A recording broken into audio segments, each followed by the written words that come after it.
What doesn't make Palettes of Ambition magnetic? Everything about it. The first thing for me is the colors.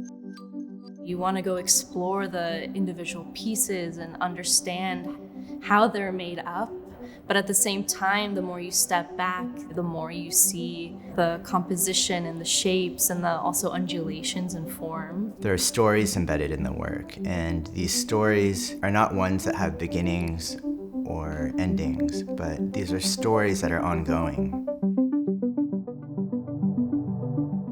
In 2023, we installed Anatsui's Palettes of Ambition in the museum's lobby, and it really was the most significant acquisition of the museum in the last 50 years. Anatsui is a sculptor who studied in Kumasi, Ghana, and is currently based in Nigeria.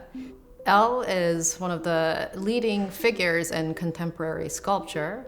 He is somebody who really expands the definition of sculpture today by working with ordinary materials and transforming them into magnificent installations. Anatsui's practice is particularly unique because he sources found liquor bottle tops that he then bends and forms, flattens into various shapes, and threads these together with copper wire. And in this process, he can create really monumental fabric-like sculptures that are very durable, but also have a special fragility to them. I think about palettes as the artist's tool. Anatsui is really thinking about the different techniques and the different ways he can transform the aluminum bottle cap. Anatsui participated in the 57th Carnegie International. We commissioned him to transform the facade of the Edward Larrabee Barnes building here on Forbes Avenue. The Carnegie International is our most important exhibition. It happens every 4 years here at Carnegie Museum of Art, and it holds within it the potential to transform our museum. These types of exhibitions tend to give artists time to visit a place, to be in dialogue with a place, but also the time to produce artwork and to think on a longer-term basis about what an artistic gesture might look like.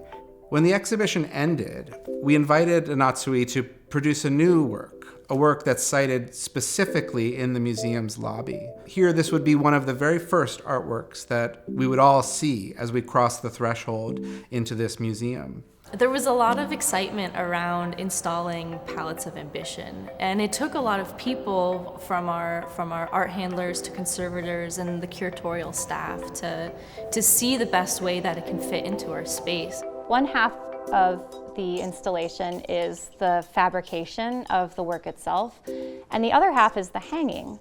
And so Anatsui is unique in that he really asks the owner of the work, whether that be a museum or a collector, to be the ones that designate how they want to display it. Its flexible nature allows us to conceive it in myriad ways. Here, the material kind of drapes and sags as it fills the space with color. The process was incredibly interesting and actually a lot of fun. We did mock-ups in the Hall of Sculpture. We also had an opportunity at that point to plan for the final installation process. The system that my colleague came up with was really brilliant in that it allowed us to make all of these fine-tuned adjustments with the heights of certain pick points live while we were in the space where the artwork would be installed permanently with our curatorial team. It's got a lot of secrets. It has a lot of things that you can only see if you get close, and the way it's installed allows you to get close. It pulls you in and draws you in closer, and you discover even more moments of what the material even is that he's using. You know, the more you look at it, I almost feel like conservation is still going and moving it, because there's a dip I didn't see before. There's a ridge where I want to be. It's beautiful, and you got to see it for yourself, you know? So I give all the answers in the world, but that's probably what I would say is just really see it for yourself, and the experience makes the content. When I look at the sculpture, I see in many respects a kind of retrospective look back, the artist's own look back at his practice. The work is, in effect, an entry into the Carnegie Museum of Art's living archive of the Carnegie International. But it's also the artist's look back on his own practice, summing up the many forms of ambition that his sculptures represent. The artwork really invites people into the museum. It's like somebody standing in front of the lobby saying, come in, a little bit closer, even closer.